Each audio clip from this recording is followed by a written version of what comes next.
What is going on, guys? In today's video I will show you the best sniper build in Dune Awakening. So in this guide I will give you a quick overview of the setup, then I will explain what skill trees and upgrades should you focus on, then as well we'll see what is the best gear and how to get it for both leveling and the endgame. And then finally we will go over the different ways to unlock snipers, what classes should you get, what are your skill rotations, and even what specific weapon should you use, so we would be able to get the highest damage possible and much more. And before we continue, thanks to the U4GM, their pro website that provides Dune Awakening Solari and items on all servers, with cheap price and fast delivery. They have over 11,000 positive comments, and this website is really worth a try. So make sure to use my discount code KATE for extra 5% off.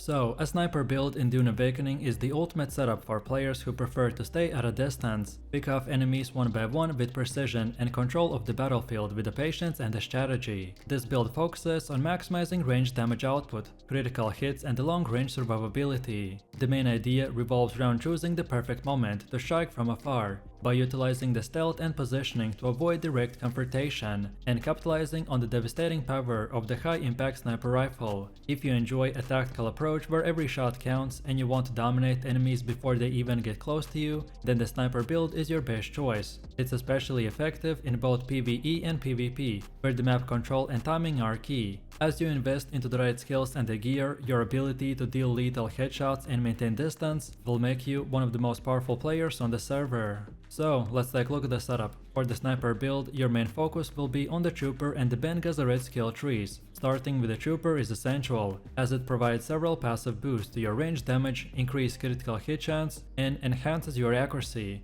The key skills include tactical reload, which reduces reload time, allowing you to fire more shots in quick successions, and then the sharpshooter, which significantly increases the headshot damage, making your sniper a pretty much a one-shot. The Ben Gesserit will complement this by offering mobility and utility skills, like the Bindu sprint, which helps you to reposition quickly after firing, and skills that improve stamina and energy regeneration, and are also crucial for maintaining your stealth and the movement throughout the combat. Additionally, investing into the passives that increase stealth effectiveness and reduce enemy detection range will make you harder to spot, which allows you to set up ambushes and pick off targets before they can even respond.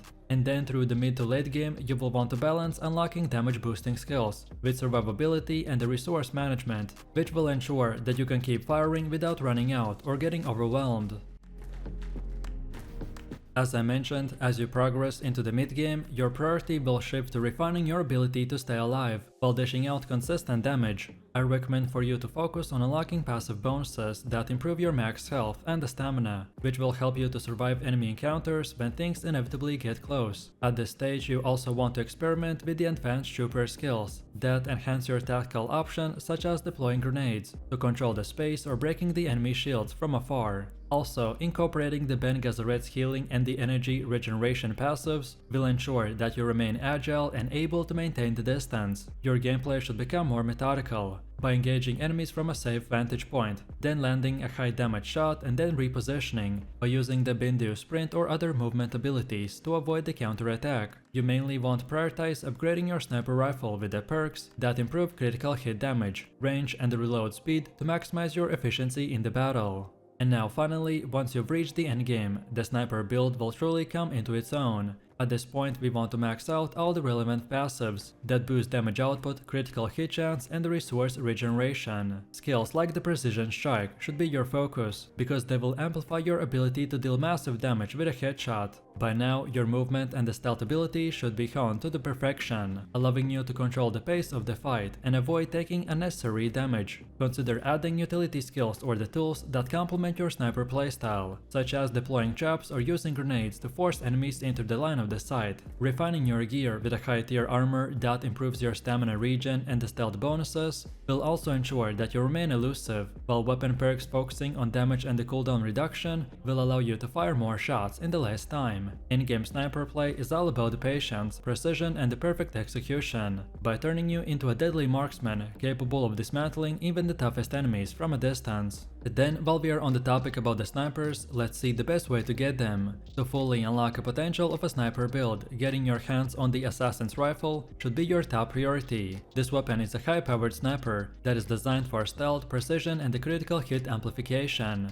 You can acquire the assassin's rifle by progressing through the Iron Technology tier, which becomes accessible once you've gathered enough resources and completed faction-specific objectives that are tied to the mid-game advancement. You want to look for caches, enemy camps, and particularly the Imperial testing stations, as these locations have a higher drop rate for the sniper weapon blueprint, including all the rare rifle parts. And then, once you've secured the blueprint, you will need to collect a refining component like the precision barrel and the advanced optics to craft a full version of the assassin's rifle. These materials can often be scavenged from the PvE boss or even traded from the specific NPC vendors if your faction alignment is good enough. Upgrading the rifle further will require investing into the rare mods that improve its headshot multiplier, reload time, and range. And then, once completed, the assassin's rifle will become the centerpiece of your build by delivering devastating shots from a distance, while keeping you nearly untouchable in a combat. However, if you're still not to this point, then I recommend to start with something like the Karpov 38, which is a versatile rifle that balances range, accuracy, and damage. At the start, the Karpov 38 sniper rifle will serve as your main damage dealer, especially effective for the long-range headshots and picking off key targets. For secondary weapons, consider carrying a shotgun like the Gear DA-44 or a sidearm for the emergencies when enemies close the distance. These weapons will give you flexibility and prevent you from being caught off guard in a tight space. Upgrading your sniper rifle perk will increase its critical hit damage, range, and reload speed, while your secondary weapon should focus on quick reload and the stagger potential to buy you precious seconds in melee combat.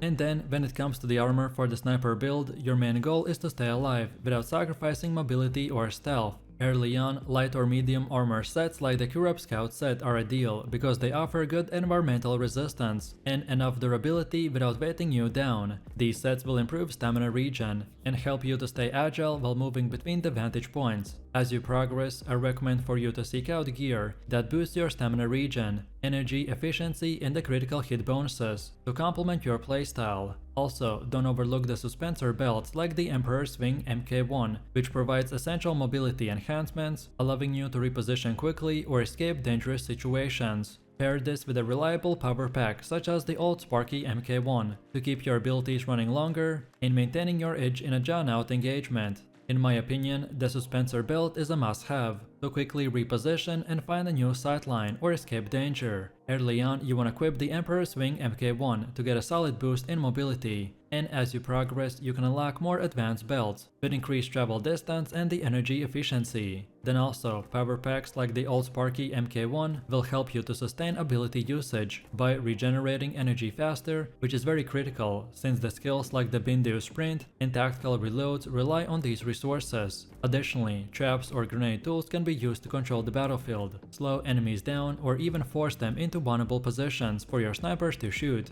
And now, last but not least, let's take a look at the gameplay. The sniper build demands patience, awareness, and precision. I recommend to start every engagement by scouting enemy positions and choosing your angles carefully. Use stealth and terrain to your advantage by picking off enemies with the headshots before they can even notice you. Then, when enemies start closing in, use the Bindu Sprint or Suspensor Dash to reposition quickly and maintain distance. Your knee charge is replaced in this build with tactical retreat and precision shots rather than direct melee. However, if you really get overwhelmed, then use chaps or grenades to slow or damage targets while finding a better firing position. In my opinion, timing your shots during the precise windows or after stunning enemies with grenades will maximize your damage output. Also, you want to consistently move and adapt, which will make it difficult for the enemies to pin you down. So, let me know what you think about this build in the comments below. If you enjoyed this, then you definitely don't want to miss my previous videos where I showed you the best class tier list, top 5 even more powerful builds, and much more. So click the screen now and I'll see you in the next one.